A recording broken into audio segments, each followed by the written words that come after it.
What's up, everybody, and welcome to episode 40 of the Stand Up Guys podcast. I'm your host, the incomparable Zach Jones, joined as always by the Leonardo to my Raphael, Lester Jones. I believe I've used all the Ninja Turtles now. I guess I could use them in every combination if I get desperate. And we got the Ninth Wonder, Chocolate Thunder, eating pussy by the mile like it's going out of style, the clam slurping, tuna burping, no matter how tired, no matter how hurt, forget about water, he only drinks squirt, the phenomenal A.J. Singh. Hello, ladies and gentlemen. Wow, guys, episode 40. So if you think about that, that's now 5 times the average length of time a podcast. Man, that's incredible. Yeah, I mean, exists. We don't have any viewers, but still, that's incredible. One of these days, we're gonna have one passionate viewer. We're gonna wear them down. Before we get into the meat of the show, guys, did you have any good stories from the week? Anything happen?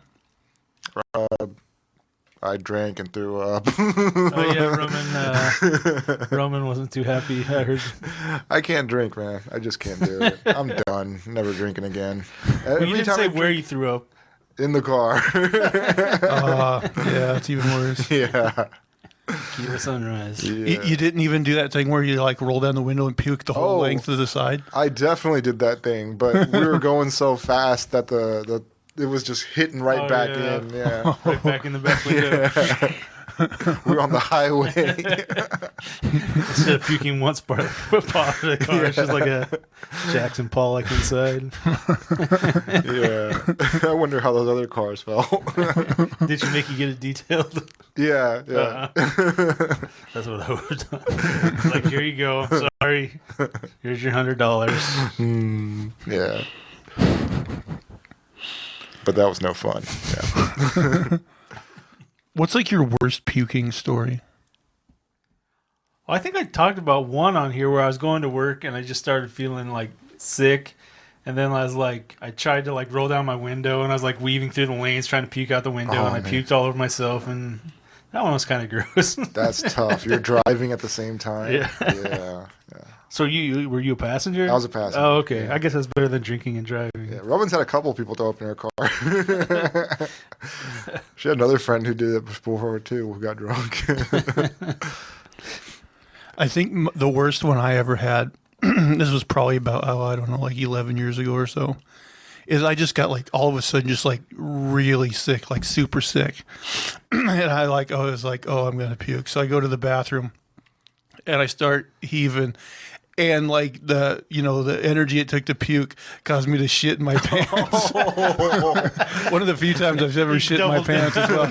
And it was just like liquid shit, because my insides were just liquefied on both ends, I guess. Yeah. But yeah, I didn't see that coming. But it was like uncontrollable. Like there's no way I could have held it back. Yeah. It was.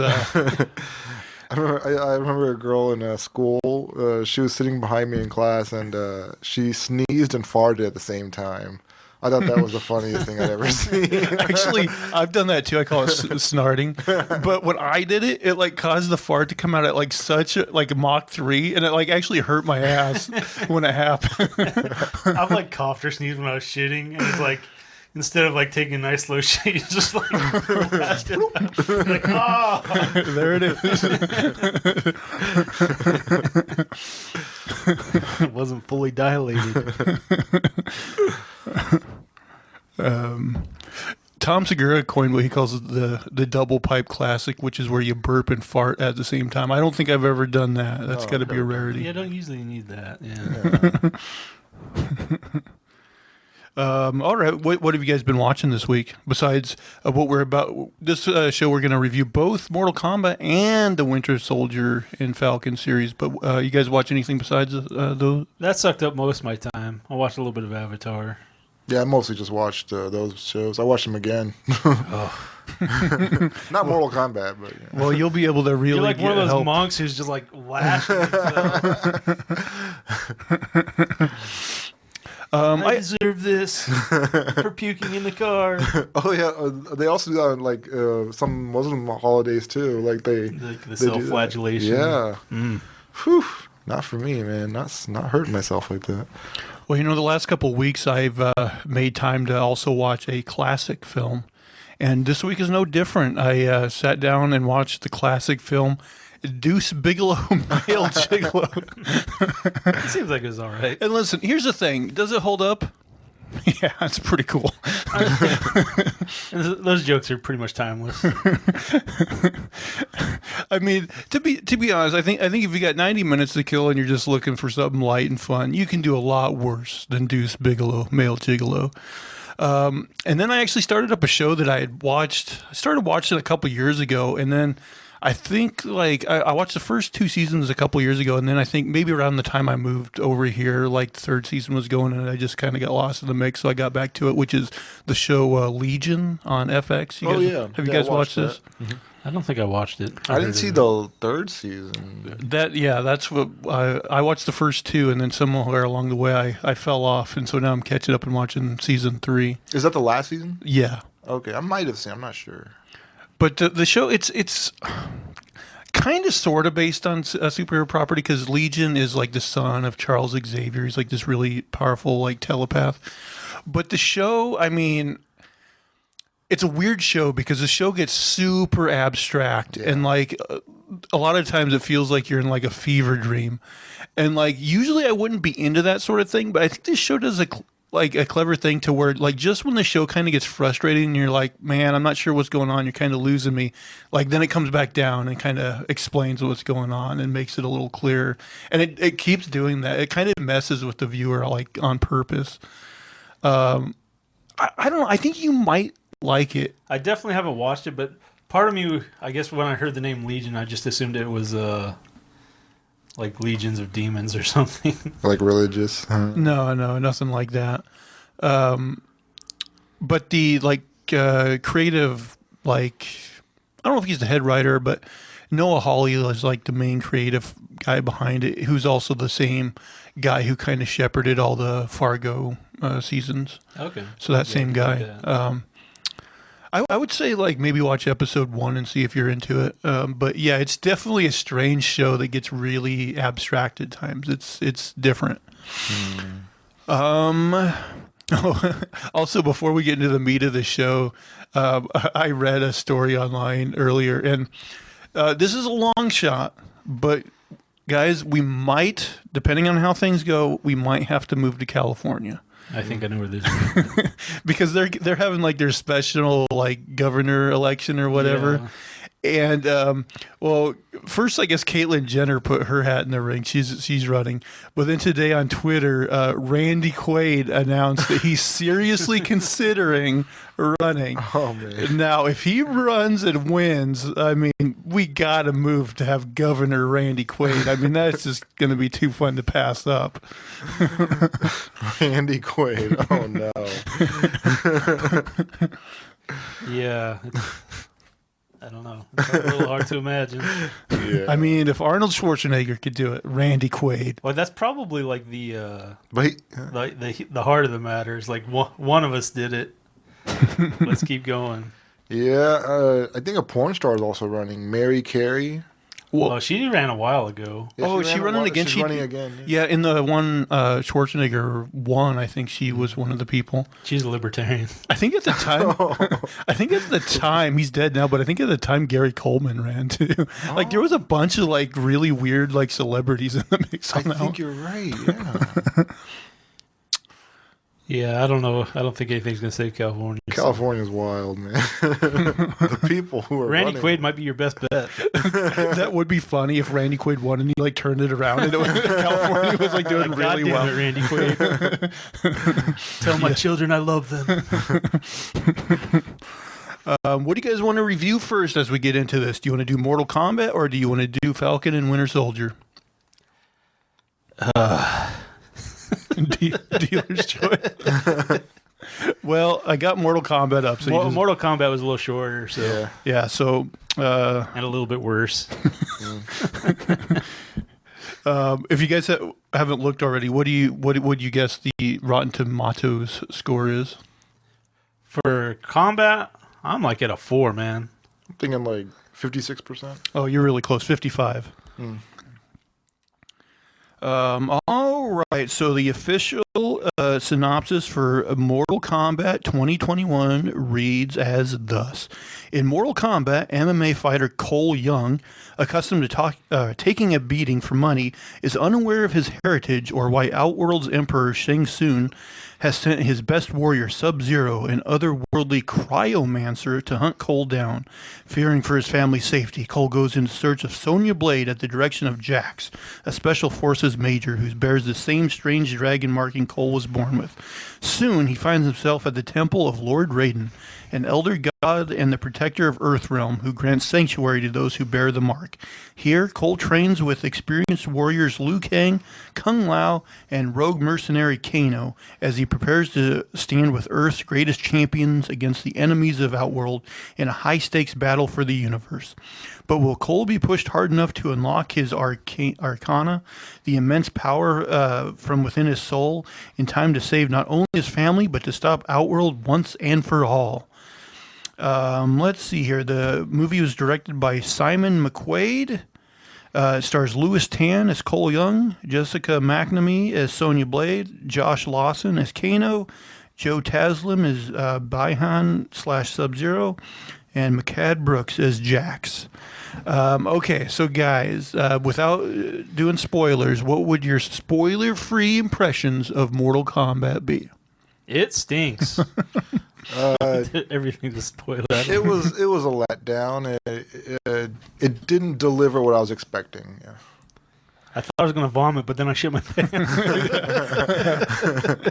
I mean, yeah, I did not like the movie very well, but I can't say I was let down because I had bad expectations for it to begin with. Just because, like, most video game movies suck to begin with, and I feel like ones based on fighting properties, there's just less to work with narratively, so I didn't have, huge expectations. I thought my best hope was that it would be kind of like so bad it's fun, and it has some of that in there, which we'll get to, but overall, it didn't really do it for me. All right, guys, we'll get into spoilers now. As we're taping this, it's Tuesday. We watched this movie on Friday, and I got to be honest, I don't know how much of it I can remember, but maybe you guys can fill in the blanks. Yeah, so we're just going to start like at the beginning and run through? Yeah, okay. Yeah, we'll go through and kind of remember as much as we can. So the movie starts off in the past, like, I don't know, several centuries, right? Right, a number of generations ago. And this is arguably the best part of the movie. I would say so, too. So the opening is actually not too bad. Yeah, so the opening... in Japan. Yeah, I couldn't remember if it's Japan or China. Well, the guy who gets killed is Japanese, and then what's weird is Sub-Zero is like interdimensional or whatever, but he's also Chinese. Yeah. Oh, I thought it was the other way around, but maybe you're right. I'm pretty sure Sub-Zero is a Chinese guy. Okay. But so there's this kind of older guy, and he loves his family, and like he has two kids. One that's like maybe a couple years old, and then one that's just a newborn baby. He goes out to fetch some water, and while he's away, Sub-Zero comes, basically looking for him to kill him. But since he's not there, he basically kills the mother and the older child, freezes them to death. And what he doesn't know is that the little newborn baby is like hidden like under the floorboards.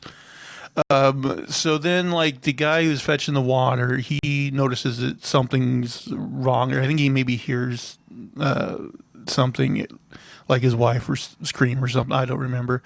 Anyway, he runs to the house and he finds their frozen dead bodies. So, like, he knows, I think, that Sub-Zero is the one behind it. I think he must know that Sub-Zero exists, or at least that's the impression I got. And then, so then, like, all of Sub-Zero's minions come and they start attacking him. So first group he like dispatches with a sword, and then like another group comes, so he takes a rope and he ties like a dagger to it. And so this, I already got the impression, like, I kind of put it together like, oh, okay, this guy's related to Scorpion somehow, right? So yeah, he's like takes out all these guys, swinging the chain, Right. and then he finds Sub-Zero, and they fight, and basically Sub-Zero gets the upper hand and fucking stabs him, and he dies. Sub-Zero goes off, and he like sadly tries to like crawl back over to his family, and he just like dies, and then he like his body catches on fire, into flames, and we kind of think that's the end of him. Then Raiden shows up, and out of nowhere, because he's got those powers. Yeah, then he takes a baby. Yeah, he takes the baby, and that's kind of the beginning of the film. Does that sound right? I got mostly right. So then we're flash forward. It's modern day. We're introduced to Cole, Louis Tan's character. He's an MMA fighter, and I think we get the impression that he basically loses a lot. Yeah. He gets paid a couple $100 to take these fights, and he usually gets his ass kicked. And that's what happens here. He and at the same time, we were introduced, he has a wife and daughter, and the wife doesn't like to watch him fight, but the daughter's in his corner or whatever. Yeah, and the daughter actually gives him good advice, and he doesn't take it, so he gets beat up. Yeah. Don't get punched in the face, Dad. I didn't listen. So while he's fighting and losing, Jax comes in and kind of watches the end of the fight, and then as he's in the back, Jax coming, he confronts him. And I don't remember their exact conversation, but I don't know how the birthmark comes up, but maybe the daughter mentions it. I don't remember. It comes up later, but of all of them that have that mark, he's the only one that's had it through birth, apparently. Which is also kind of weird, because why hasn't Raiden raised him properly to be a warrior? Instead of a wimp. Yeah, you would have thought Raiden would have kind of kept tabs on that whole line of people. Instead of we're having a big tournament in a month, you better get your shit together, buddy. Yeah, because he could have just been a guy that ate donuts and sat on his couch, right? This guy wasn't ready at all. But at some point when they're in the back of the gym, somehow the birthmark comes up, because the daughter's yeah, it kind of looks like a dragon or whatever, and he quickly shows it to Jax. And this is another thing I thought was kind of stupid, because if it was a birthmark that kind of vaguely looked like a dragon, I'd be okay, but it looks just like the Mortal Kombat symbol, and I'm if you had a child that was born with a birthmark that looked just like a dragon, wouldn't that freak you out, or make you go, I think maybe something weird's going on here, but whatever. So they leave, and him and his family are eating at this restaurant, and all of a sudden he's oh, it's starting to snow, and that's because Sub-Zero has somehow tracked them down. Right. So they've decided to come to Earth and kill the champions before the tournament. Yeah. Which they're fighting one-on-one with these people who have the mark or whatever. And it just doesn't make any sense. It's you're going to fight them one-on-one at the tournament anyway. What's going on? Well, that's the whole kind of crux of this film that didn't make any sense, because there was a prophecy. So at the 10th tournament, the prophecy was that the Earth realm would win. So they were trying to sabotage. Yeah, sabotage the tournament before that could happen. Well, they made this thing of saying the other realm had won so many times, and they're if Earth loses this tournament, then they'll invade. Yeah, they'll invade, and Earth loses. But there's also this weird thing where there's these apparently powers higher than Raiden and all these super gods or something, and they are the enforcers of this tournament. And one of the rules is you can't fuck with the planet beforehand. And they're oh well, they don't really care. They're lazy. And it's what the yeah, it's confusing. The rules are very ill defined. It's does there have to be a tournament or doesn't there?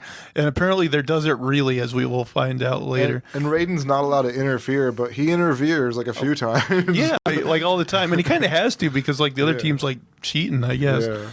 But anyway, Sub-Zero tracks him down, and he's icing the streets, and he's gonna kill him. And then Jax shows up and kind of drives them out of there. And then Sub-Zero is following them, and I don't remember exactly why, but they stop, and I think Jax is okay, I'm gonna hold him off with my gun. You guys get the fuck out of here. or something like that. He goes off by himself. So Jax goes into this building where like Sub-Zero's trail is leading him. And then I think this isn't a big spoiler because it was in the trailer, but they get into a fight, and this is where Sub-Zero freezes Jack's arms and breaks him off because he had to lose him somehow. Yeah. Anyone who's played the game knows that he has to get him. It looked pretty cool. The special effects on that looked pretty good to me. I liked it. I was like, damn. Oh, the break. Yeah, that looks sick. Better than the arms, which we'll get to. Yeah. Okay, so that happened. I'm trying to think. So Jax, like before they split up, he was like tracked down Sonya Blade. So Cole tells his family that, I better track down this Sonya Blade character. So he goes to this place and jumps over the fence, and he finds her. And we find out like she's in this bunker, and she's been doing all this research to find out what's going on.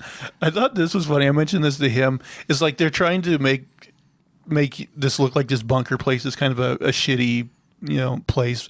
And they have like a computer monitor from like 1995 just to hammer home that this place sucks. Like a monitor that would probably be like hard to find in this day and age.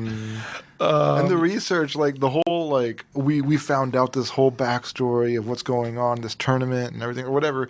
Like Sonya Blade and Jax, like that's so played out. We've seen that in every movie where somebody like takes a clue and unravels it and finds out the whole mystery. Yeah, and puts it together on a board. Yeah, this whole board. Like, yeah, you're right. That is used a lot. Yeah. And so we find out that Sonya has Kano there. He's like captive.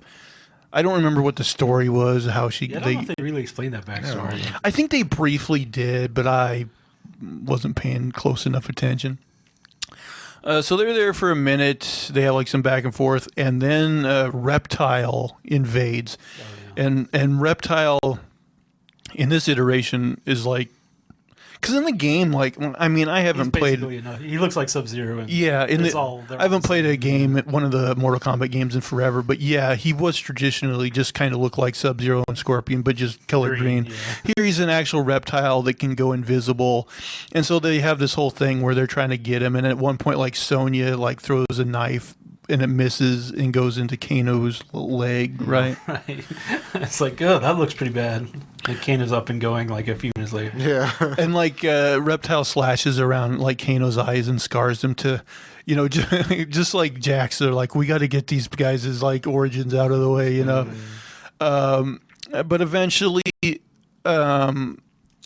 they kill Reptile.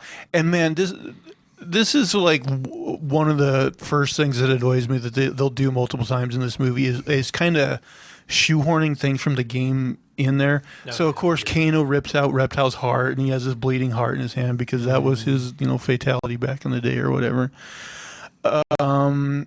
Okay, so then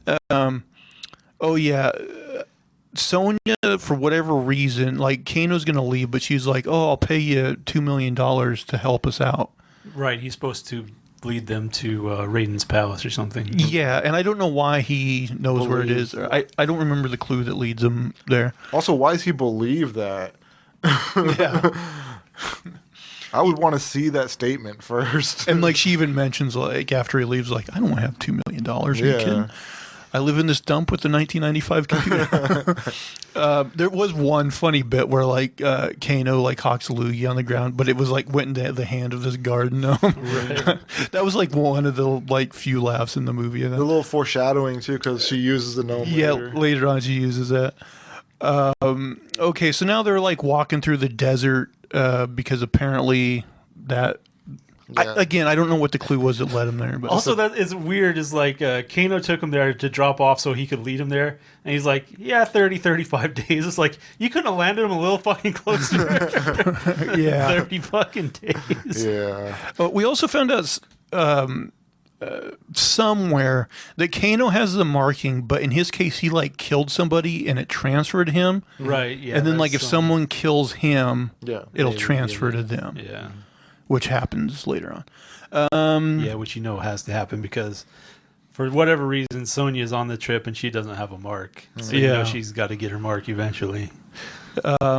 So they're on the desert, and then all of a sudden Liu Kang just appears, and he's like, "Oh, I was looking for these guys," or whatever. Yeah, he's just wandering the desert looking for champions. Yeah, he's like, let's go this way, which is like the opposite way they were going. Yeah. How many miles did he go before he found them? You know, like... Yeah, he's like, okay, let's now we'll walk in the exact opposite direction that we're walking. Yeah, And that leads him to this like monastery place. Right, which comes back to the what's his name not being trained, because him and the other guy with the hat, they've been there training, and they know their special skills and everything. Liu Kang. Yeah. So, I don't know. So yeah, they go to this place, and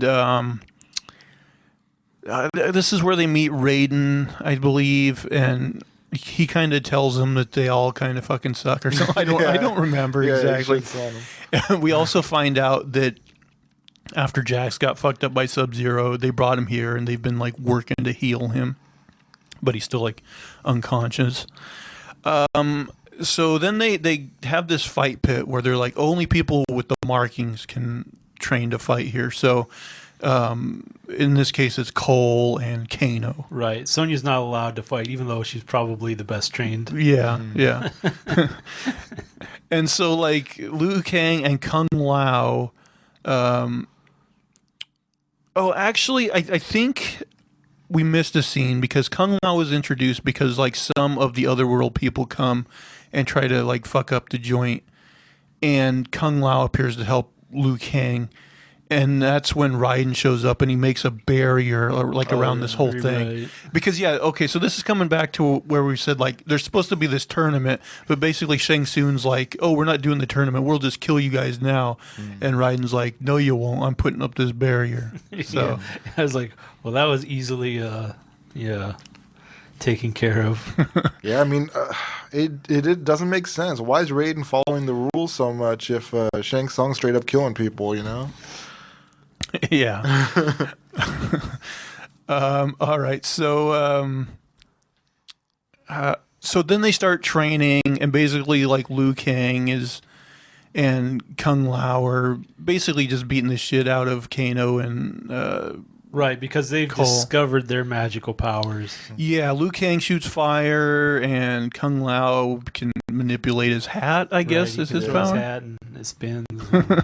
Yeah, it turns into a buzzsaw. Yeah, he can kill something like that. So. And they tell him that they're looking to get these guys as Arcana, which is like everyone apparently with a symbol has some sort of power within them.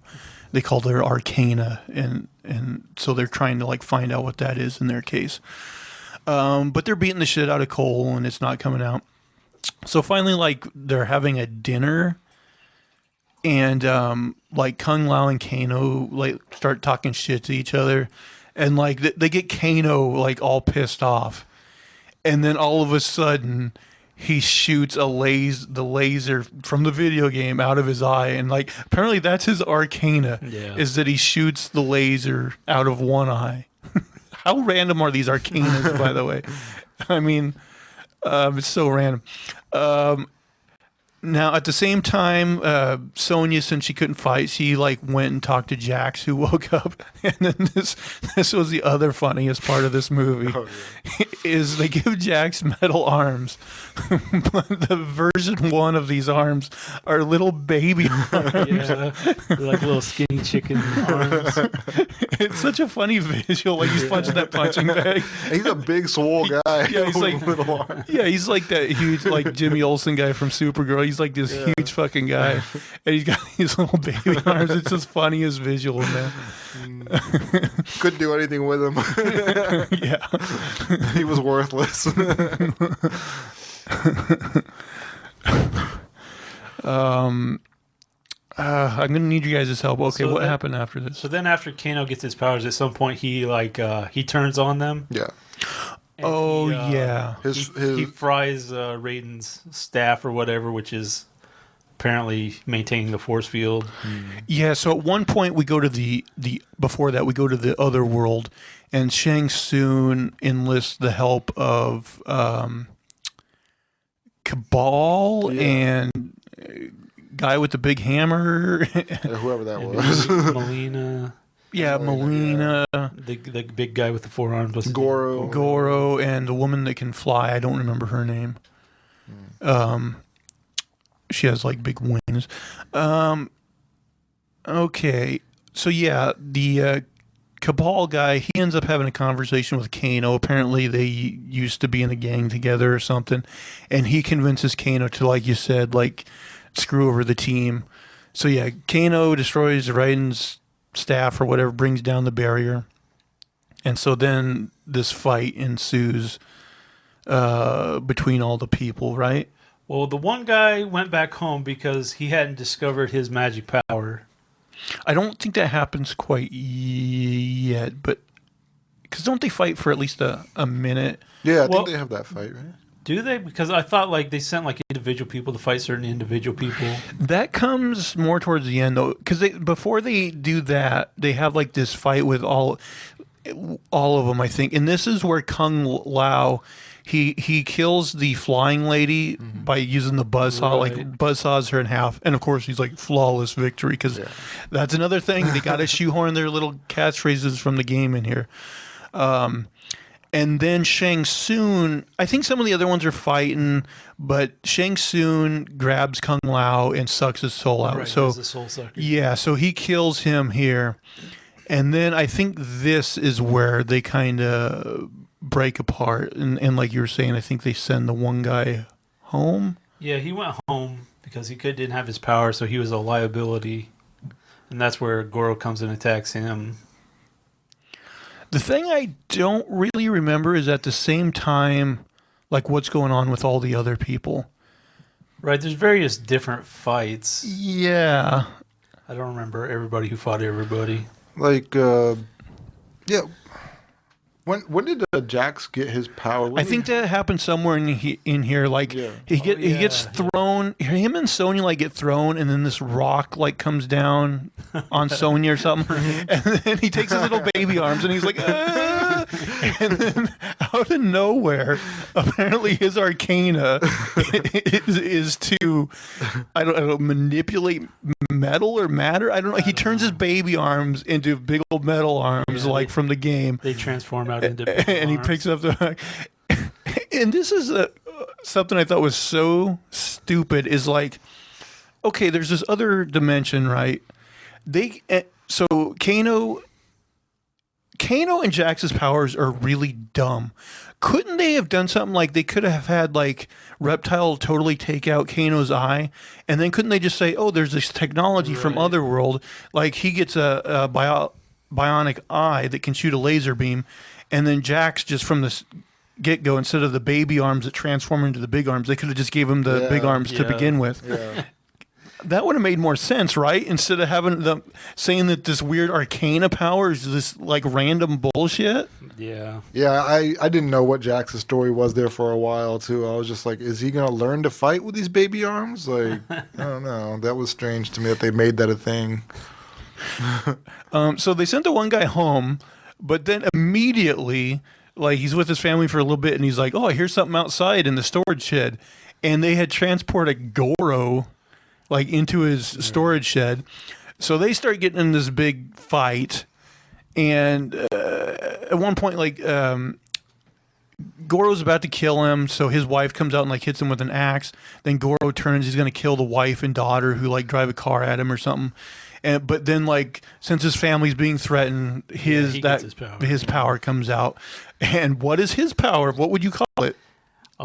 It's armor. Like, yeah, it's like, remember in Black Panther where you like if you hit his suit, you like basically get that power and he can absorb the power and like transfer it back into fighting. Yeah, but it like manifests in weird ways because so like all of a sudden this suit grows on him that does exactly what you're saying with the like Black Panther, but he could also like he turns it into like clubs at one point. Oh yeah, like batons. Yeah, it's a little bit like it's that knife too or whatever. Yeah, and so basically, because he uses a knife to cut off Goro's arms or whatever. Yeah.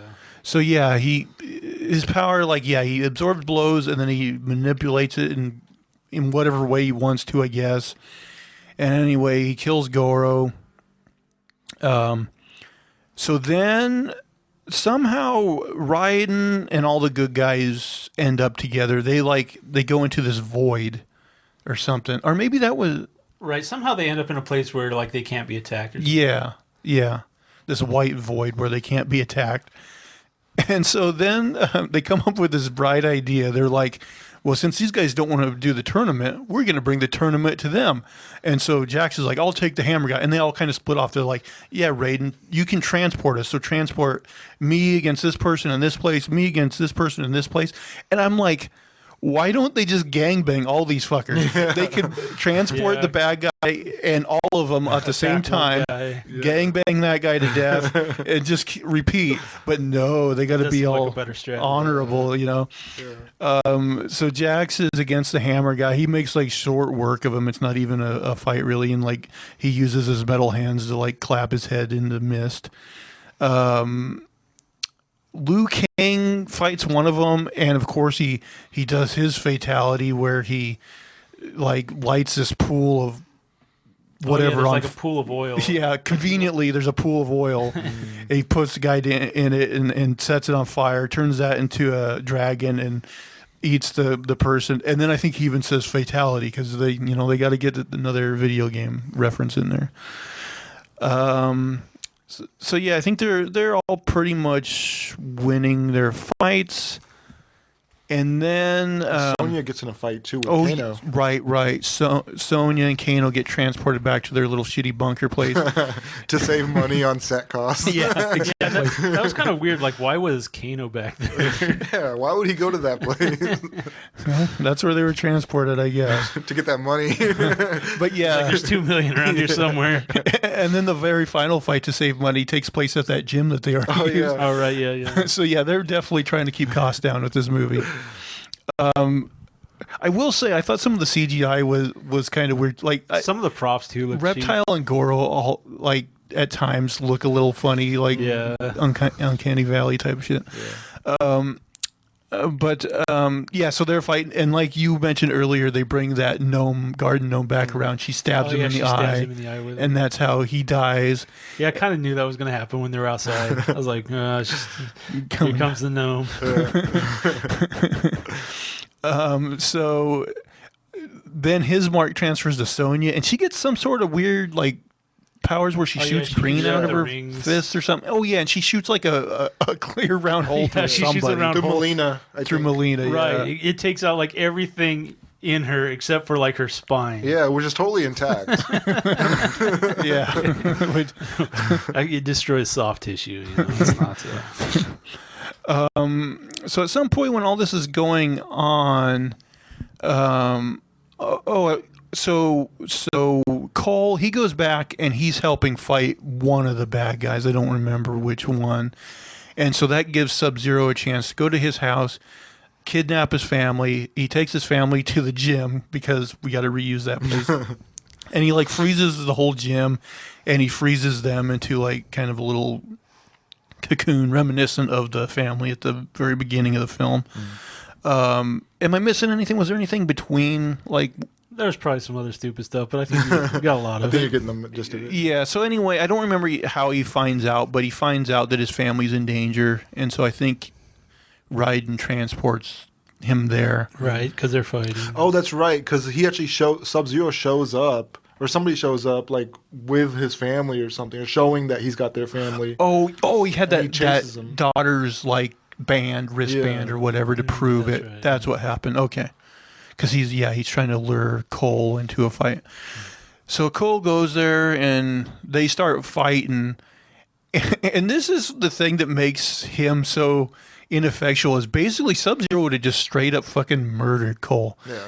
If not for at the last moment, the guy from the... Well, you're missing like one point. Oh, go ahead. At some point, Raiden gave him the... what is it? It's like a dagger with a rope. Oh, yeah, and he's basically like, your ancestors will be with you if you carry this or something. That's right. I forgot about that bit. Yeah. So he gets that dagger that Scorpion used at the very beginning of the film. Anyway, he's about to just straight up be killed by Sub-Zero when all of a sudden, out of nowhere, a spike goes through Sub-Zero, And we find out that it is the guy from the beginning of the movie. Like when his body was burned at the beginning, apparently that just transported him to some sort of hell dimension. Right, he was in hell, and like all these years he's been fighting to get back. And also, while he was in hell, Hanzo learned English. Right. Yeah. He was straight up from Japan like hundreds of years ago. Well, it's very diverse in hell. Yeah. So yeah, he comes back, and basically him and Sub-Zero start fighting, which gives Cole the chance to go and try to like break his family out of the ice. Yeah, he goes and like he's hitting icicles off of this ice chunk. Or something. Yeah, and I don't think he's doing a very good job. He's, Like, he's he very doesn't- ineffectual. He's going slow as hell. Oh, and then also, I thought this was so stupid because the other guy Hanzo, he's like, not Hanzo anymore, Scorpion, just to say the name, but there's not really any reason for it other than just to reference the game. Yeah. Which is like if you're going to choose a name, seems kind of weird since like when you're in hell, he mastered fire or whatever. Yeah. Yeah, He could have been like, I'm Fireball. yeah, exactly. It doesn't really make sense. So yeah, they fight for a while.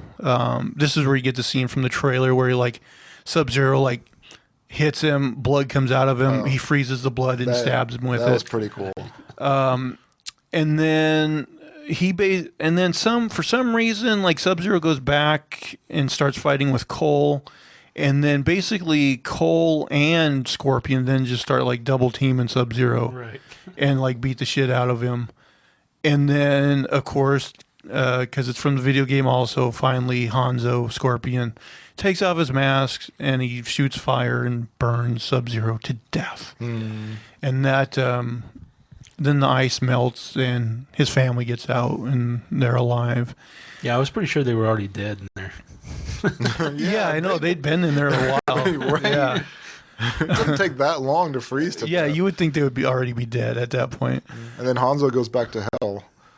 Like, he was only there for that short trip. And then not a lot else happens. I think Raiden and Shang Tsung have a discussion that'll set up a sequel that we'll probably get a review Right. eventually He's coming back with armies. with armies of people. And then, was there anything I missed or anything else you guys wanted to mention or talk about? I did notice at the beginning, like, Hanzo has, like, 2 buckets of water. And that reminded me of when Liu Kang was using water. Like, he eventually killed Sub-Zero with it. Like, in that first movie. I haven't seen that in a long time, but yeah, that does. I think you're right. Yeah, I thought he was going to use the water, but he didn't. So that was something that kind of stuck out to me. You know, I did notice that at times, like the score of the movie had like a subtle reference to that old Mortal Kombat theme. Yeah. But I thought maybe they could have used it a little more like the original theme. I don't know. Yeah, I like the original theme. They're perfect. It's kind of like the iconic thing from that movie. Yeah, everybody remembers that. Yeah. All right, guys. Final thoughts and your final score out of 10 for Mortal Kombat. I already gave my score 4? 4. Yeah, I'd give it about a 4.5. Yeah, I'm right in there. 4.5. It's not great. Yeah, It's definitely skippable. yeah. I would have liked the tournament to happen. That's another thing. You don't really know right off that the tournament is going to happen. Well, you suspect it's going to happen. It's all supposed to be leading there. And then it's all these small skirmishes, and like you're like 2/3 away from moving. You're kind of like, Are we doing they're this not, or not? They're not going to have a tournament, are they? Yeah, I thought it would have been much more interesting if they had the tournament Yeah. than what they ended up doing. These are all just kind of side fights that. Yeah, that turned into the movie. Yeah. But yeah, I just thought there was a lot of lazy writing. Like I said, the whole Arcana thing and how it manifests in people like Kano and Jax was and the Jax. funniest. that is the best part. Baby Arms Jax. I thought I was going to be seeing some Baby Arms Jax memes. I did too, actually. Maybe we should make some. Maybe we got to Yeah. fire it up. Yeah. People don't want to spoil the best part of the movie. When Jax finally gets his arms. That's the whole point of the movie right there. Let's see. All right, let's see now. If we can switch gears to Falcon and the Winter Soldier. All right. Synopsis for this series reads as thus. Sam Wilson allies himself with Bucky Barnes to embark on a series of international adventures. The duo, drawn together by their ties to Steve Rogers, to thwart the activities of the Flag Smashers, an anti-patriotism terrorist cell. Now, this one I might need more help, especially since you've seen it multiple times, because I'm having trouble, like, remembering. I remember some of the broad strokes. Like some of the basics. I'm not going to be too specific. All right, well, in the first episode, I know that. So it starts out with Sam like returning the shield to the government, Right. because yeah. Well, maybe I'll have some opening remarks. Is like coming into this, I didn't have huge hopes because I don't know. I had like from Captain America and stuff. I just hadn't developed a lot of feeling for these characters, so I was like, they're gonna have to first make me care about these characters, and then like have a good story after that. So I was like, they have a hill to climb, and I saw them attempting some of that, but it just didn't come off. Oh, yeah, I guess I could open this up, and what's your guys... So that's your kind of spoiler-free impressions. Right. That doesn't have too many specifics, but kind of like what what I thought they needed, I guess. I think that it was clear that they had like a different idea in mind, and because of like certain things that happened, like the virus and stuff, the coronavirus, they weren't able to pursue certain storylines further, I think. That's possible. I mean, I have no idea what filming troubles people are going through and stuff, but Yeah, this... I mean, I do like the characters, but overall this series just struck me as okay. Like, I did like it. Yeah. It didn't blow me away. I thought, I don't think it ever had the intrigue that WandaVision had. But yeah, it's weird because this one is 6 episodes, and part of me thinks that maybe they could use some extra episodes, but at the same time, there was part in certain episodes where I was like, man, they're dragging on. right, they could have. There's things they could have cut. Yeah, they're just concentrating on things they don't need to concentrate on. But I guess we'll get to that. Yeah. So what I do remember is episode 1 opens with what I think is kind of the best action piece maybe in the whole series, where Sam... he's like rescues this guy out of a helicopter, like a pilot or a captain or something. Yeah, and like George St. Pierre, who plays Baytrock, he was in the Winter Soldier movie.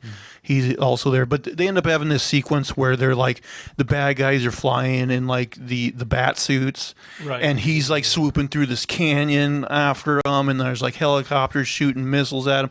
That was maybe, I think, my favorite action sequence out of the whole show was that whole thing with him flying through the canyon and stuff like that. What do you guys think of that?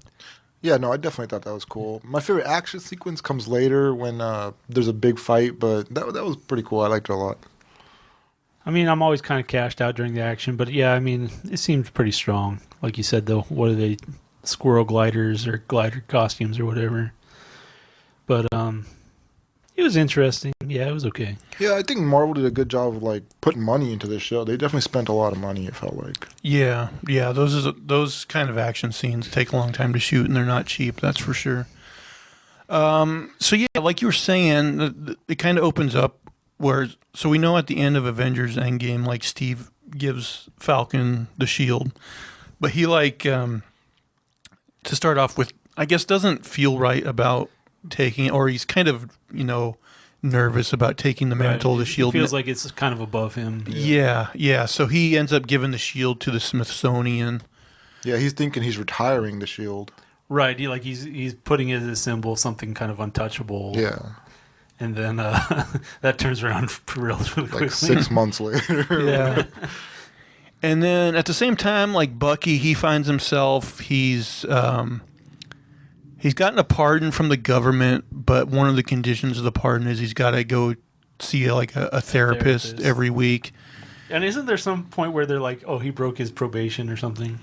There is, but they get him out of that pretty quickly. But yeah, so like I was saying, like they got to kind of make us care about these characters, so they kind of have like a side story for both characters, and Bucky's is, Like he's rehabilitating, he's going to therapy, he's all like teenage angst or something. Like he's not happy. Yeah. Well, he's got this like PTSD and guilt from all the things he Right. did while he was the Winter Soldier. Which is another thing that I think is kind of stupid because he's trying to get therapy for these things, but he hasn't like gone cold turkey on violence. He's still out there fighting people.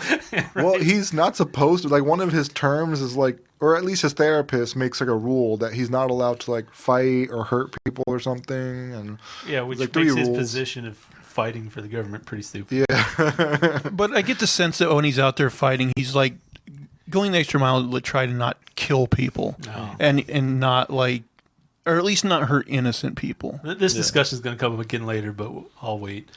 So there's that, and then there's this other part that just seems so unrealistic. Is what's his name now?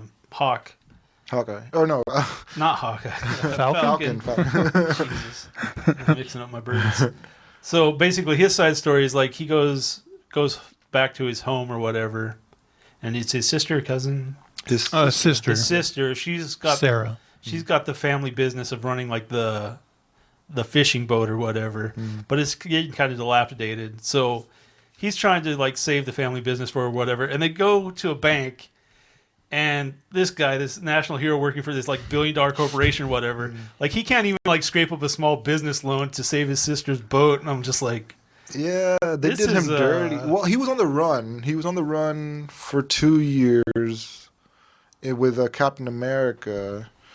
So they weren't supported by the government then. But then after that, it's been 6 months since the snap. So yeah, he didn't get any reimbursement for anything he did. Yeah. but so that part's kind of weird. There's other part that's weird that comes up later. Well, just to go off of that, yeah, I thought the same thing, and I think I talked to you off camera about this before. It's like, are they really not paying the Avengers anything? They're basically working for the government. They're saving the world, and you're and you're telling me they don't get any money from doing that? He should have at least been able to put together like a GoFundMe or something. Yeah. So yeah, I don't buy that Falcon is just like this broke guy that can't help his sister fix the boat. And in the comics, they're all making like 6 figures. The Avengers. Yeah. So that's kind of his side story. They're trying to get you to care about him. Another part of Bucky's is like he's friends with this old man, but somehow he's like forged this friendship because at some point he killed the guy's son. Yeah. And so I guess that's a weird little side story. But the thing is, like, neither of those side stories really ever go anywhere. They're just kind of like ballast. Yeah. Well, I would say that story comes to a head in like the final episode when he, finally gets the courage to sit down with the guy and tell him that he was the one that killed his son. I guess it feels like a weird ending, even though I guess he's addressing that or something. Yeah, like he wanted to give the guy closure. I think he just was having a hard time doing it because he liked the guy. But I don't know. I wasn't like invested in that. And then like, this is kind of jumping ahead, but the 5th episode, like he goes home and tries to take care of his sister and takes care of that loose end, but it's not relevant to the story really. So it's just kind of like, it feels weird.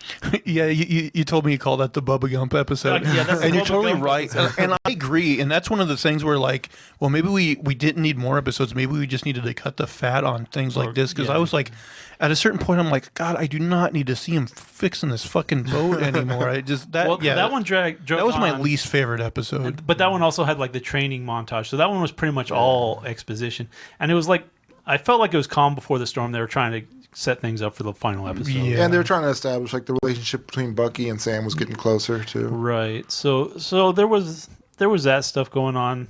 It probably wasn't the best episode, but it just didn't feel like it had enough flesh on it. And another problem I think was just the bad guys. It's kind of like this faceless organization, and they're basically, I want to say like Antifa.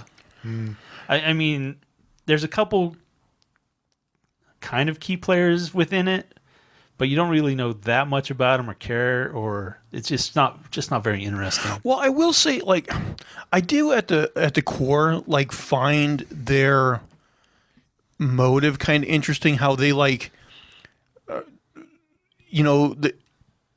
basically they're patriotism. They're like, we should just not be stupid, and we should be one world rather than all these stupid, like, political subdivisions. The one thing they referenced, though, that I didn't maybe 100% get is it sounds like when the snap happened and there was less people, like they moved into certain territories, and then like when the unsnap happened, like people were like, "Hey, get the fuck out of my house" or whatever, and they ended up being displaced. Is that what happened? Yeah. I was kind of confused by that Yeah, I think it whole was thing. pretty much like that. Like, probably house prices dropped or whatever. People moved into different places. And also, like, borders were open. I think refugees were moving from one place to another or whatever. So I think a lot of those things were happening at once. That's what the GRC was trying to manage or whatever. Oh, okay. So yeah, I did think there was like an interesting like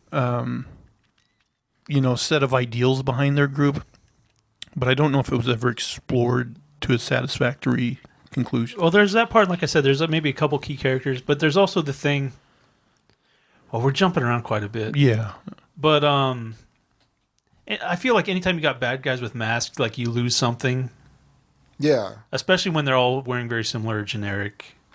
Like they become just kind of a mob. Yeah, and there weren't that many of them either. Like the flag smashers who were like strong. Yeah, there's maybe like 6 of them. Yeah. Oh yeah, there's like a handful of, we didn't talk about this, but super soldiers. Basically, they have this serum. Basically, you get the Captain America strength or whatever. They're led by that Carly Morgenthau or whatever. Mm-hmm. Right, she's kind of one of the main ones. So there's that. But let's back up because we talked about how he gave the shield to the museum. Yeah. Mm-hmm. And then like you said, it was like you just turn around and the American government's like, oh, here's your new Captain America. And you bring out this guy holding the shield. You're like, wow, that didn't take very long. Yeah, the whole ceremony retiring. That's true. It's like Another thing was weird is like the guy who played him, he said it's Kurt Russell's son, right? yeah, Wyatt Russell. Oh. Wyatt Russell.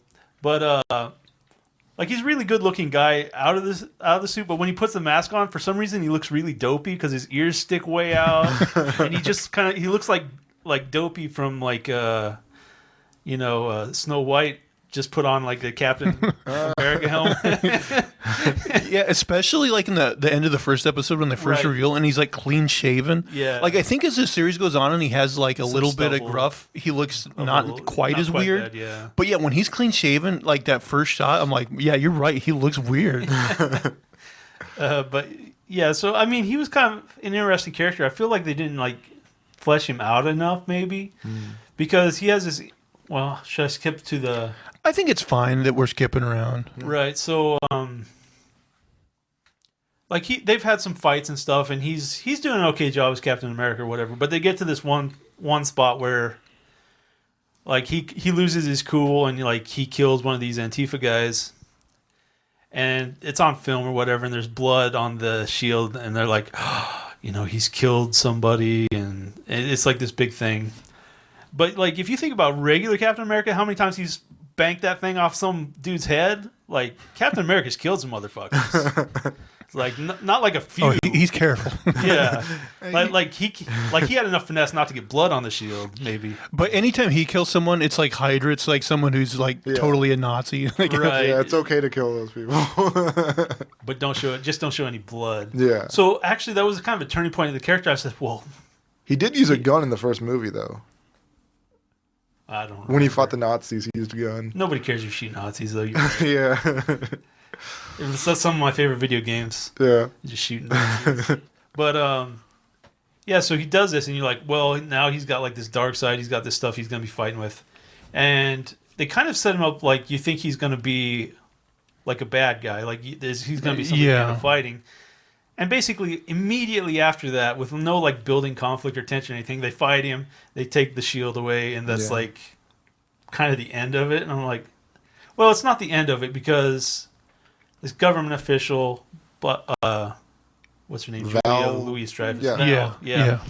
And she comes in, she basically propositions him, which is kind of another weird thing, because they fought him and took him down and took his shield, but like there were no other consequences for killing somebody. Yeah, that's true. He just got like no more Captain America. Right, you can't be Captain America anymore, but Well, like sometime in his fighting, because he wasn't a super soldier, but like he got the serum in one of these fights, and like he injected himself, and so he became a super soldier. But yeah, basically he's just going to be working for some other branch of the government, apparently, Yeah, doing some shady stuff. doing shady stuff later. But a couple things about that. So, first of all, you know, they have the whole thing where he has to go in front of the Senate and they basically like browbeat him and they're like, you're lucky we ain't giving you worse punishment and all this. But my thing is, I don't think the U.S. government would operate like this. I think they would go, Captain America took out this guy was a terrorist and it was a justified killing. And I don't think they would have this big public thing. Yeah. I think they would just go, this is a Captain America for the times we live in now. And, you know, I just don't buy that they would oust him like that. Yeah. And then I also thought, like, as much as I like Julia Louis-Dreyfus, like, she's, like, such a kind of, like, mustache-twirling bad guy in this, which I guess is fine. Yeah, I didn't really have an issue with that. Like, you know, I think in the comics she's like Madam Hydra, actually, like her character. So, yeah, I guess... And I kind of knew at some point he'd be, well, I figured he'd become U.S. agent because that's his character in the comics. But yeah, for a minute there, I almost thought they were going to make him a straight up villain, but then towards the end, like they kind of ease off that a little bit. Together again, right at the end. Like he's there in that fight. Yeah, he's part of the team at the end. Yeah. They I noticed that with a couple characters, both him and the Carly Morgenthau character, they kind of do a Shades of Grey thing where, like, even with her, like, sometimes, like, she kills people, but other times you can kind of see that she's trying to do good in her own mind anyway. So yeah, they kind of do the same thing with her, where like she's not all bad. Yeah, there's no black and white. Yeah, I mean, essentially that's what makes a good villain, is that they have their own kind of mindsets. But one storyline we haven't talked about is, I think in episode 2, Bucky takes Falcon to this guy's house. His name's Isaiah Bradley. Yeah. And basically we find out that he was also given the super soldier serum, you know, way back in the day. And basically he did a bunch of heroic stuff just like Steve Rogers did, but it was kind of swept under the rug. And then the Army put him in prison for like 30 years or something. Yeah, when he came back, like, yeah, he was being tested on. He was officially in prison. Well, I think at one point he says that, like, he found out that the Army was going to kill some of his buddies, so he went and saved them, and then he's like, it didn't matter. They ended up killing him anyway and throwing me in prison for 30 years or something. Well, right. The other ones, like, on his crew, they were in, like, POW camps or something. Yeah. And they weren't going to go in for him and save him, so he went by himself. Yeah, something like that. But I think they died because of the serum. He was the only one who survived. I don't know if the government Was it? killed him. I thought maybe they just died on other missions or something. Well, I'm not sure. I wasn't. Yeah, it could have been this. Yeah, I don't remember. It could have been. You might. But at any right. rate, eventually they died anyway. Yeah. And then I think it was at the beginning of the Bubba Gump episode, like he had a conversation with just Falcon, and I actually thought it was a pretty good conversation, where he talked.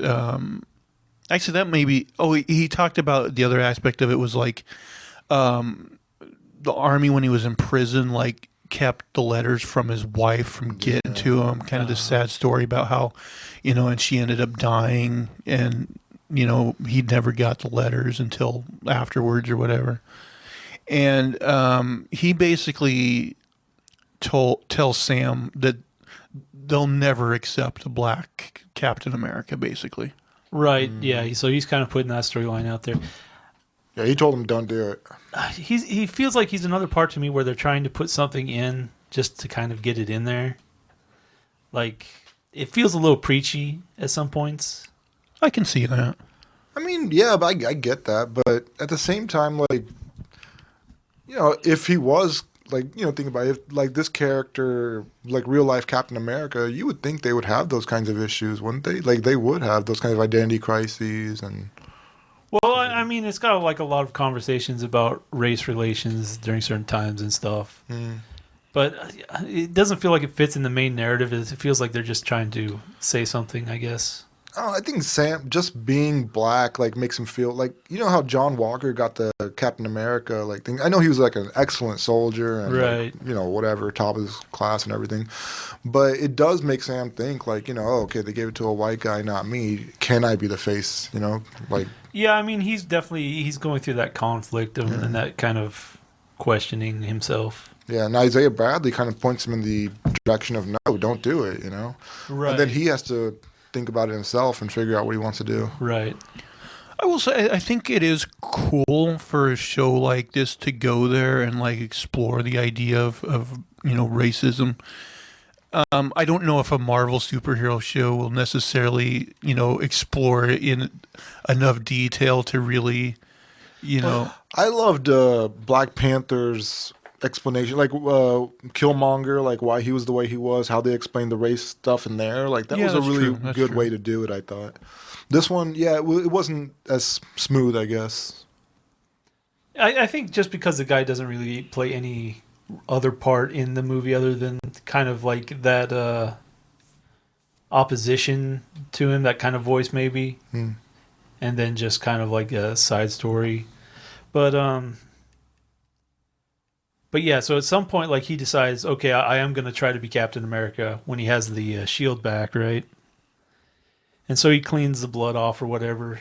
And this is part of the Bubba Gump one because they have this like training montage where he's throwing the shield into trees and all this stuff and back and forth. Now, I have a question about that because, like,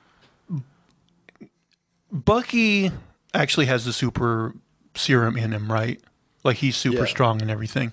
But Sam, the Falcon, doesn't. Now, I know, like, the shield's made out of vibranium or whatever, but, like, wouldn't you have to be... Like, they're just flinging this big shield. Like, wouldn't he have to be... Like 500 yards? Yeah, like, I wouldn't think, like, a regular... Like, even a buff guy like Anthony Mackie would be able to fling the shield like he does. It seems like that was something that should have to take super-duper strength. Right. I just chalked it up to the special proproperties of vibranium. Whatever vibranium. It's super light. It self-accelerates. Yeah.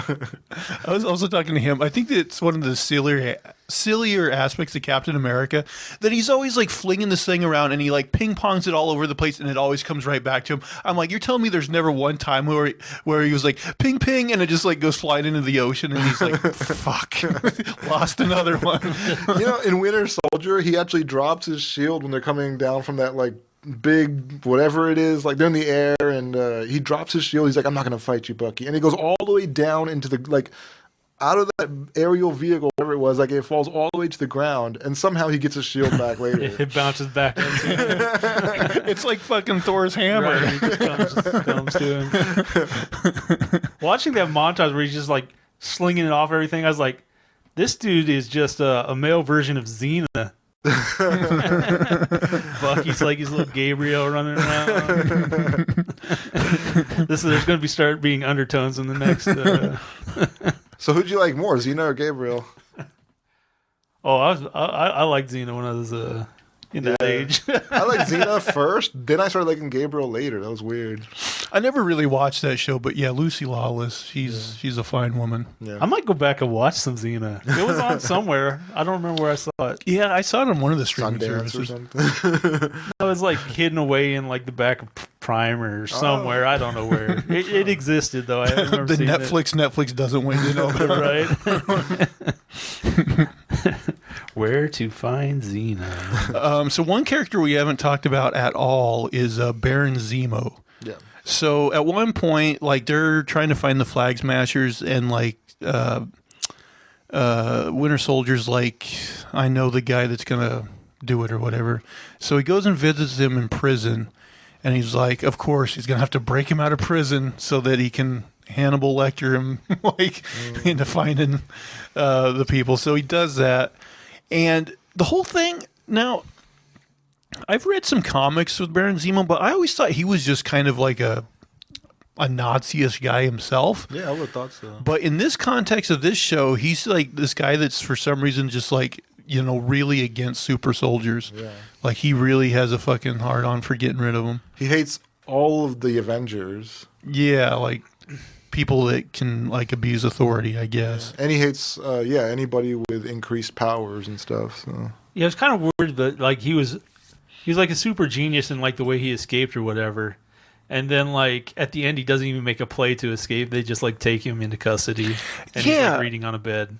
Yeah, that's the thing is, like, with him, that they play every trope as, like, this is a guy that's kind of leading everybody by the nose. And he's, like... Right, you expect him to have some trick up his sleeve, some backhanded little... Yeah, but at the end, he's just like, okay... back to prison. Women from Africa or whatever, the Dora Milaje. He's like, take me away. I'm like, what? This guy doesn't... I mean, I thought maybe at the very end when he's in that prison, maybe they'd even hint at that he's got some way out of it or something. Yeah. But they didn't do that, which I thought was kind of weird. So. Yeah, I think they missed a stroke there, maybe. Yeah, they definitely missed a beat with him. Like, he could have disappeared, or he went missing or something. You'd be like, oh, he's free out in the world. He's, that's going to come back and be interesting. The other thing is, like, in the comics, like, he's famous for having the purple mask. In this show, like, he puts it on for, like, 2 seconds while he's, like, shooting those guys at the shipping yard. And, like, that's it. Yeah, but I mean... Not that you really need it all the time. Yeah, it'd be weird if he was wearing a purple mask, right? He's just hanging out with the guys. But yeah, so I thought he was okay, but yeah, I just thought that it was kind of unsatisfying that they didn't give him more in the end. Yeah, do something. I thought it was... I didn't know all about the character, and I was surprised to find out he was rich and had a butler, and they were taking a flight this way and that way. I was like, what? Yeah, I don't know much about that. Now...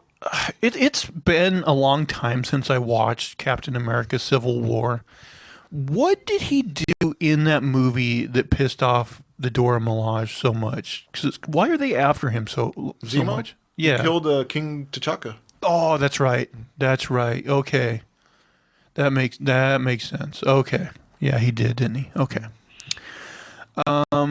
Let's see. Oh, so the other person, so at one point they go to Madripoor, which in the comics is like a very X-Men related city, but it's like basically like this kind of lawless criminal run city.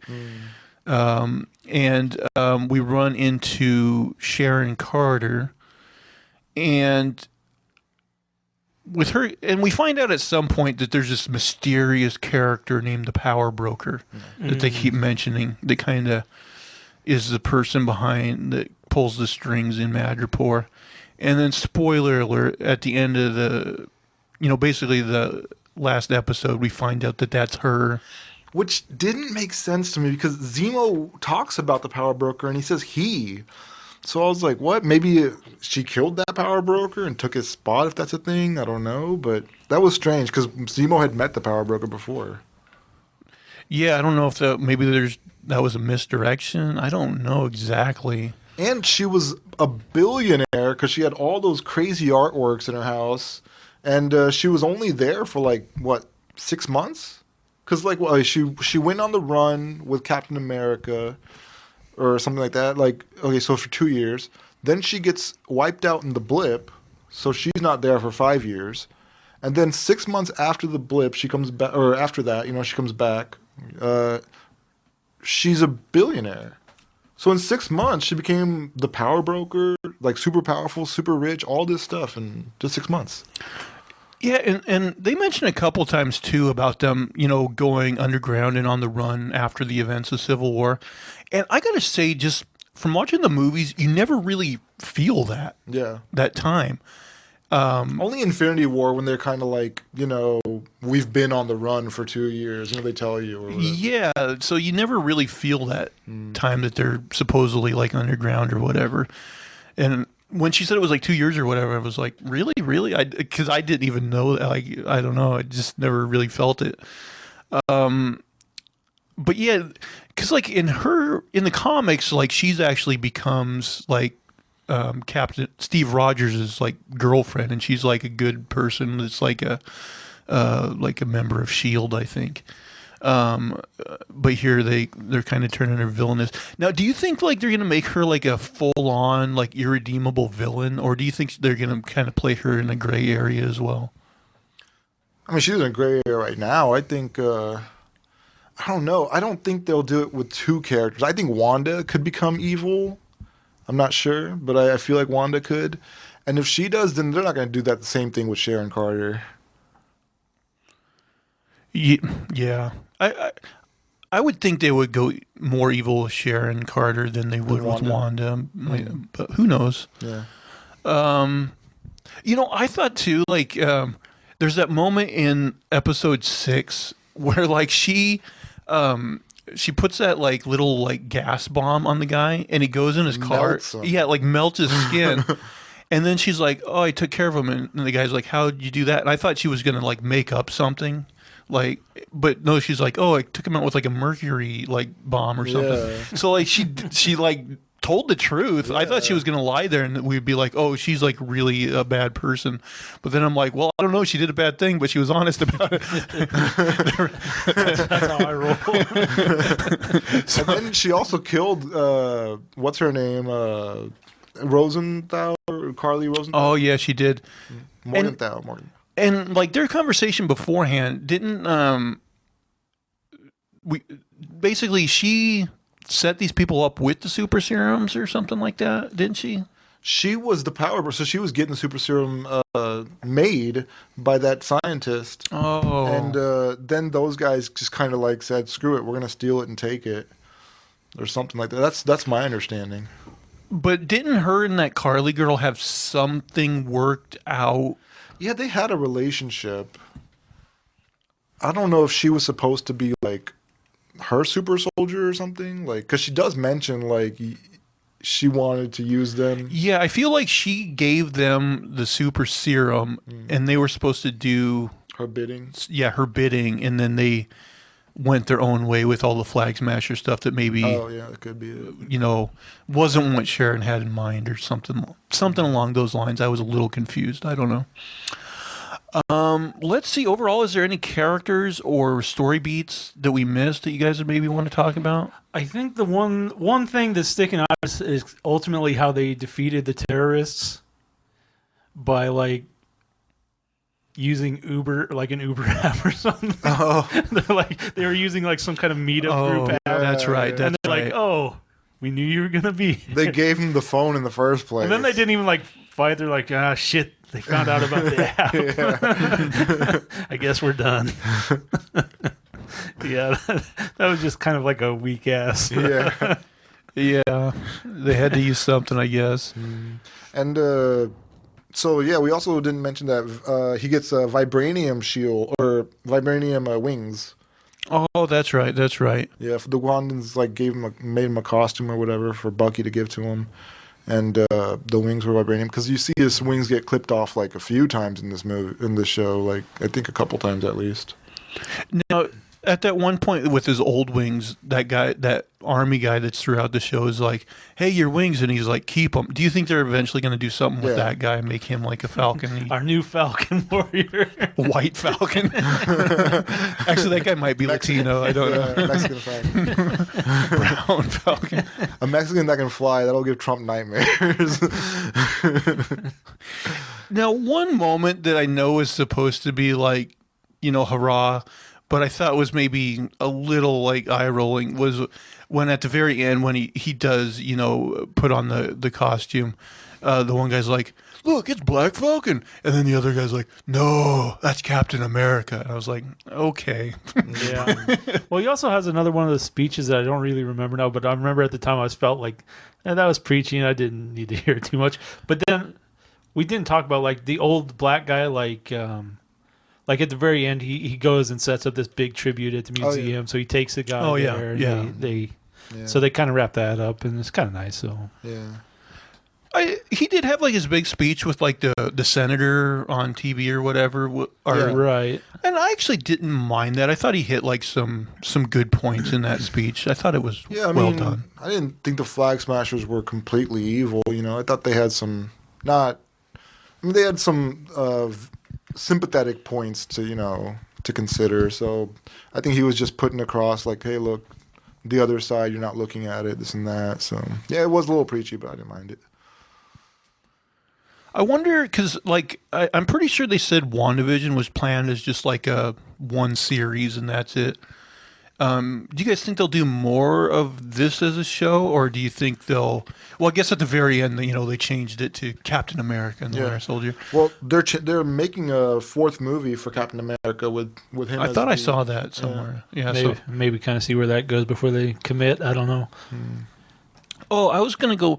Like, where do you said you thought maybe they did things differently than they would have because of the coronavirus, and I didn't necessarily pick up on that. So that Mama Donna lady, like they show her dying in a hospital bed, and I just felt like she was probably a bigger character because I heard that she was like a pretty like famous actress where she's from, and she's very good at what she does. So I just thought for her to be in like one scene and to have that narration, like, okay, come and back. And then have it be cut out. Yeah, it just felt like there was something missing. And, like, there was also that storyline of vaccines getting to people and stuff. And it just felt like there was more to that, like people dying from the vaccine and stuff.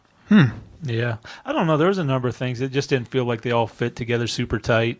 Yeah. Like, it wasn't quite as finely crafted as some of the Marvel stuff that is out there. Yeah, kind of like the Zemo thing where you're like expecting a little bit more and it never happens. Oh, and then like his butler guy like blew up the last like four super soldier people. It's a very good butler apparently. Good help is hard to find. Yeah. Let's see, anything Maybe that'd else? be a good character, the butler. No, Alfred. He's been around for a long time. Alfred's always there in the clutch, man. He is. Alfred's a good character. Zemo's like evil Batman then. And technically, in the comics, Jarvis, well, to start out with early on in the comics, was like a real guy at Avengers Mansion and was like a butler. And I think he's still around, but I think now he's like an AI, like robot type. In the Marvel universe, Tony from the start made him like the AI in his suit or whatever. All right. Any other characters or points you can think of that? Oh, I think that's enough of the big ones. What was your favorite action scene? Was it the fight between Bucky and Falcon versus John Walker. Oh, okay. That was my favorite. Yeah, the way he used his wings in like that small enclosed space, I thought that was really creative. Yeah, he did that a couple times, didn't he? Like in different fights where he'd like use the jetpack like real quick to like get like a kick on somebody that was more powerful and things like that. Yeah. All right, guys. So overall, score out of 10, what would you give Falcon and the Winter Soldier? Give it like a 7.2. I'll make it a 6. I'll give it a 7. I thought it was good, but not like exceptional. Well, yeah, we're at like an hour and 22, so we should be wrapping this bad boy up. Let's see. So yeah, if you guys, I wish somebody would comment if anybody is watching or listening. I would just like to know, like, do you like us doing reviews, or do you prefer us doing kind of our more normal shows with the news stories and such? Anyway, if you would comment down below.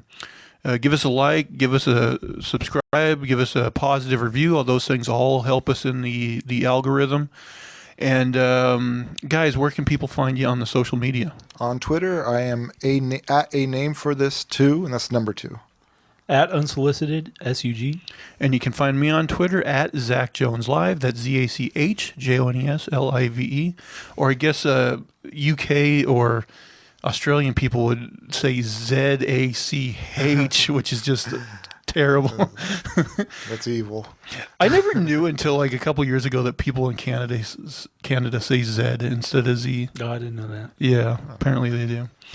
All right, well, that's going to do it for all of our shenanigans and poppycock for this week. Please, please, please tune in again next week. Bye, guys. Take care. Vote Quaid.